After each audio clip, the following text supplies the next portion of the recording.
Today's encouragement is about expectations. Basically, we have a problem with false expectations, unrealistic expectations of other people. You and I are hardwired to expect natural goodness.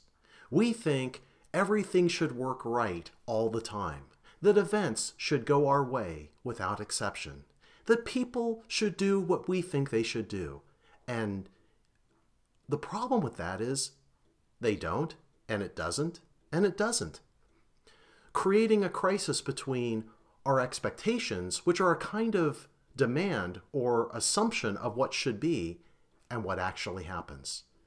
Weirdly enough, the Bible, in its teaching that every person is selfish, fallen, and sinful, actually adjusts our false expectations. Let me explain.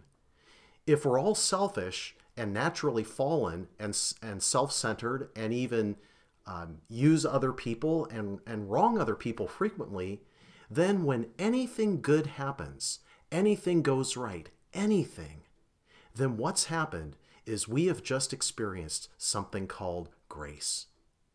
Grace can celebrate every victory, everything that goes right, every time someone makes a move in the right direction or does the right thing. Because what that happens is this: God has intervened, and unlike all things being wrong all the time, something has actually gone right. So if you're going to be a master encourager and receive the maximum encouragement God wants to give you, change your assumption to believing the world is fallen and people are sinful, and then be on the lookout for when something right happens, when someone makes the right choice, when something goes well. And then give thanks for that, because it shouldn't have. If we have that changed expectation, we're going to be a lot more encouraged.